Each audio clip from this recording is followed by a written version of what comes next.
Pemirsa, malam ini kita bersama lagi. Kali ini dari kota Semarang. Dengan topik yang paling hangat. Ketika di Jakarta ribut soal daging sapi. Dan uangnya kemana saja mengalir. Dan badainya menghantam ke PKS.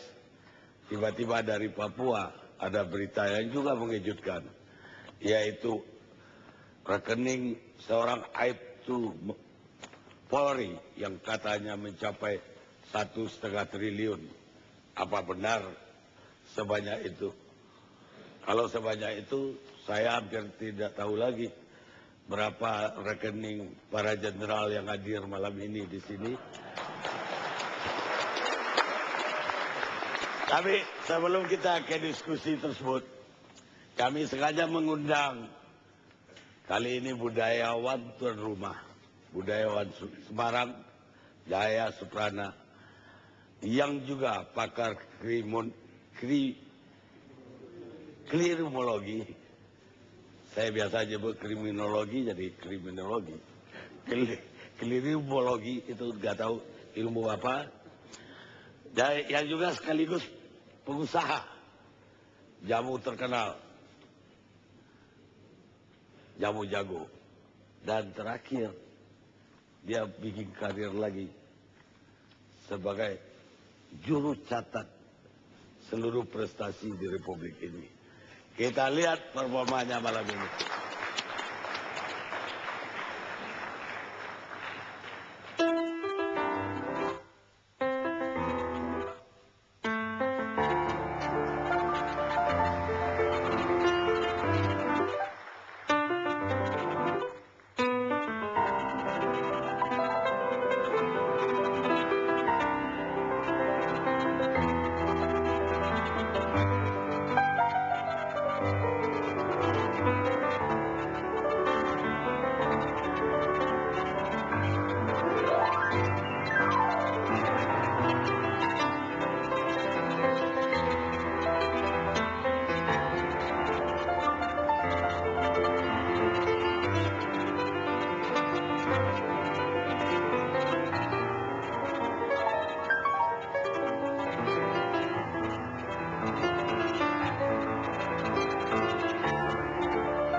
Pemirsa, kita mulai acara kita ke Papua. Saya ingin dari Dirkrimsus dulu, Pak Kombes Setio Budi. Nanti Kapoldanya, Dirnya dulu. Bisa diceritakan kasus ini bagaimana bermula sampai meledak ke nasional. Ya baik, selamat malam Pak Karni, Bapak Ibu hadirin yang kami hormati, para pemirsa TV One di manapun berada. Kesempatan ini saya akan mencoba untuk menjelaskan sedikit tentang awal daripada penanganan kasus yang sudah kami lakukan sejak bulan Maret 2013. Jadi kira-kira pertengahan bulan Maret itu kami mendapatkan perintah dari Bapak Kapolda, Bapak Irjen Tito Karnavian, karena adanya informasi terkait masalah penyalahgunaan BBM di wilayah Kota Sorong. Nah, kemudian kami laporkan juga bahwa pada saat itu kami juga sedang melakukan penyelidikan terhadap masalah adanya indikasi dugaan terhadap illegal logging.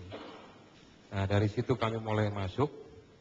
Kemudian saat itu juga kami laporkan untuk mengantisipasi adanya keterlibatan dari oknum-oknum anggota. Waktu itu akhirnya perintah Bapak Kapolda untuk bekerja sama dengan Ditpropam Polda Papua. Akhirnya dibentuk tim. Nah, tim ini melakukan penyelidikan secara silent ke wilayah Sorong Kota.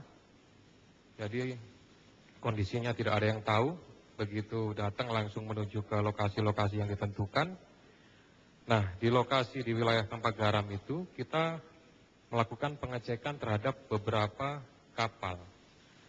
Dari pengecekan itu kemudian kita melihat bahwa ada kapal-kapal yang berisi solar. Kemudian kita melakukan pengecekan dan menanyakan kepada ABK apa dokumennya dan sebagainya.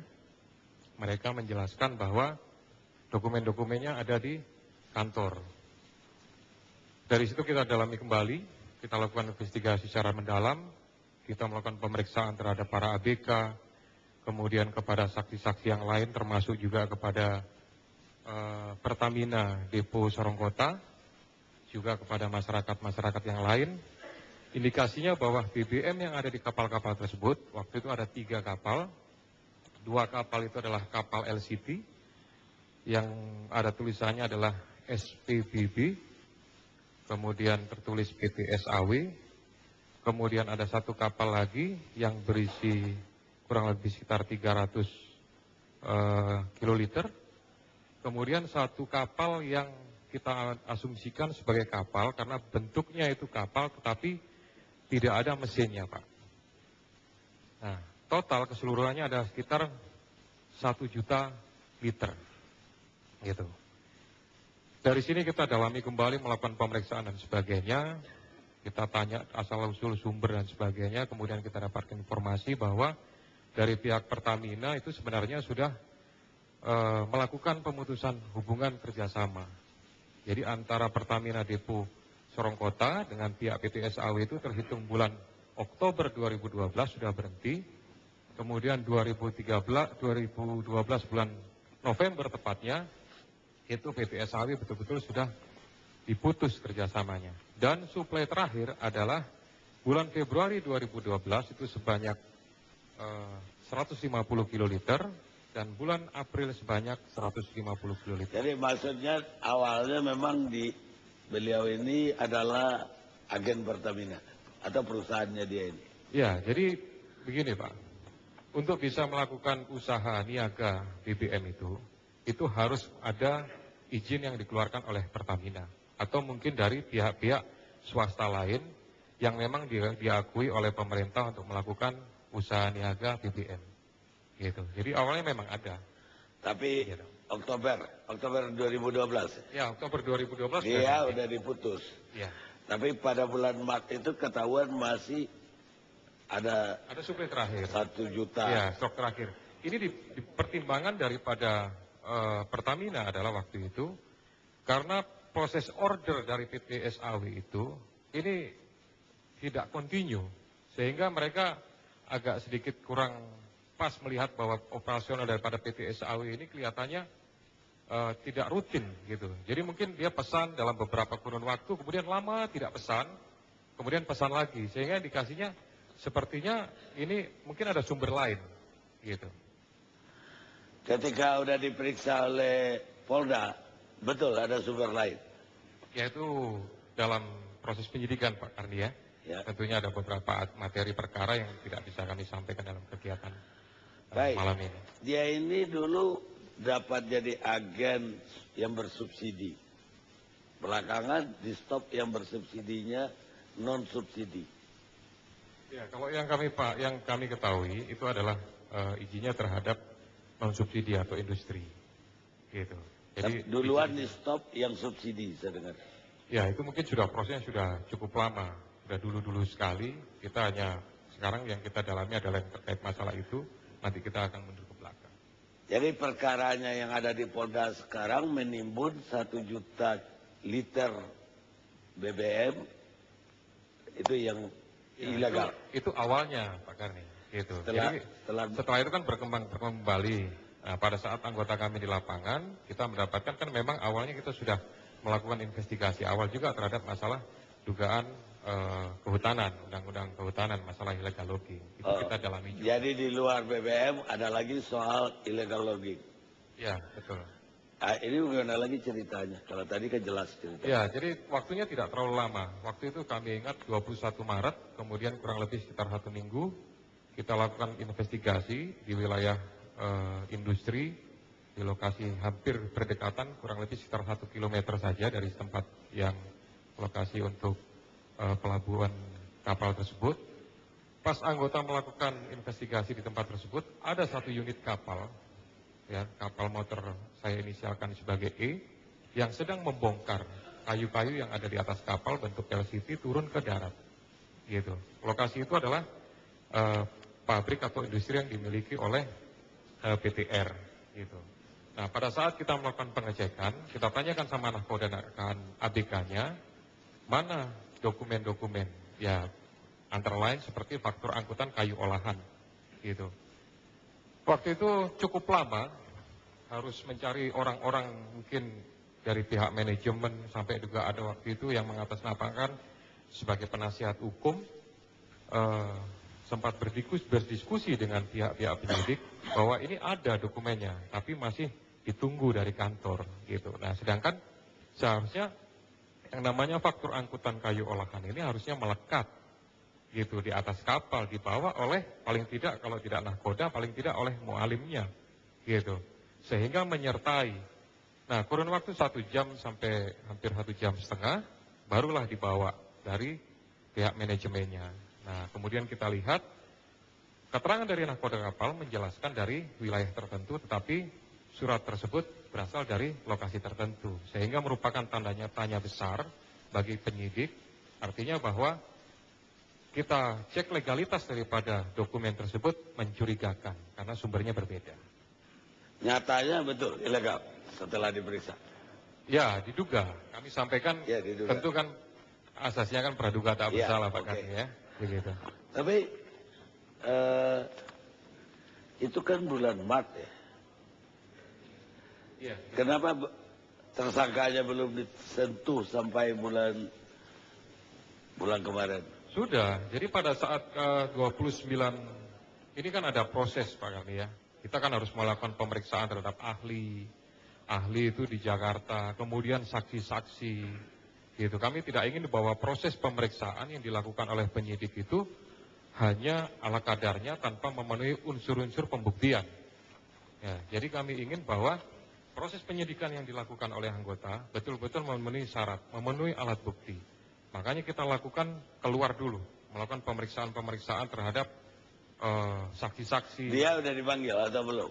Ya, laborasi terusnya udah dipanggil belum? Ya, waktu itu LS kita panggil sekitar tanggal 27 April, 26 atau 27 April tepatnya. Sudah, yang bersangkutan sudah datang. Gitu. Dan setelah itu kemudian begini Pak Karni, pada proses penyidikan kami punya acuan namanya Peraturan Kapolri nomor 14 tentang manajemen tindak pidana penyidikan. Ada tahapan-tahapan yang harus kami lalui, seperti kita melakukan gelar perkara, gitu. Kami hadirkan beberapa pihak, tahapan-tahapan itu harus kami lalui. Sampai akhirnya pada tanggal 29 itu yang bersangkutan kita sudah panggil sebagai tersangka, gitu. 29 April. 29 April sudah kita tetapkan yang bersangkutan sebagai tersangka, gitu. Tetapi dengan penjelasan yang tidak jelas pada saat itu kepada kami, yang bersangkutan tidak hadir dalam proses pemeriksaan. Informasinya sudah hadir, sudah datang di wilayah Jayapura, tapi mungkin kami tidak tahu tempatnya di mana, tapi tidak memenuhi panggilan penyidik di Polda. Berapa kali panggil? Waktu itu kita sudah panggil 1 kali, kemudian ada panggilan kedua lagi, kurang lebih beberapa minggu kemudian. Terakhir baru ditangkap di Kompolnas. Ya, itu proses penangkapan saya jelaskan juga Pak Karni, bahwa itu ada kembali kepada mekanisme yang tadi saya jelaskan, gitu. Tidak karena kemudian ujuk-ujuk kita melakukan proses penangkapan, kita melalui tahapan-tahapan, saksi-saksi semuanya sudah memberikan keterangan yang menurut kami sudah memenuhi paling tidak unsurnya 2 alat bukti. Begitu itu sudah terpenuhi, makanya kita langsung menetapkan yang bersangkutan sebagai tersangka, dan kebetulan proses penangkapannya dilakukan di Jakarta. Sebenarnya di Jayapura, di Sorong, dan di wilayah Papua lainnya, yang bersangkutan sudah kami cari. Begitu. Yang nangkap di Jakarta minta bantuan Mabes Polri atau dari Polda Papua? Jadi begini Pak, kami jelaskan bahwa proses penyidikan ini kan ditangani oleh Polda Papua, didukung sepenuhnya atau di backup oleh Mabes Polri dari Bariskrim, lebih tepatnya dari Direktorat 2, Tipideksus, dan Direktorat 5, Tindak Pidana Tertentu. Kami mendapatkan informasi bahwa yang bersangkutan saat itu kan di Jakarta. Kalau kami harus berangkat lagi, ini kan butuh waktu. Akhirnya yang kami kirimkan adalah administrasinya. Anggotanya juga pada saat itu yang membawa. Jadi gabungan. Baik, kita masih harus menggali benar nggak itu ada uang 1,5 triliun.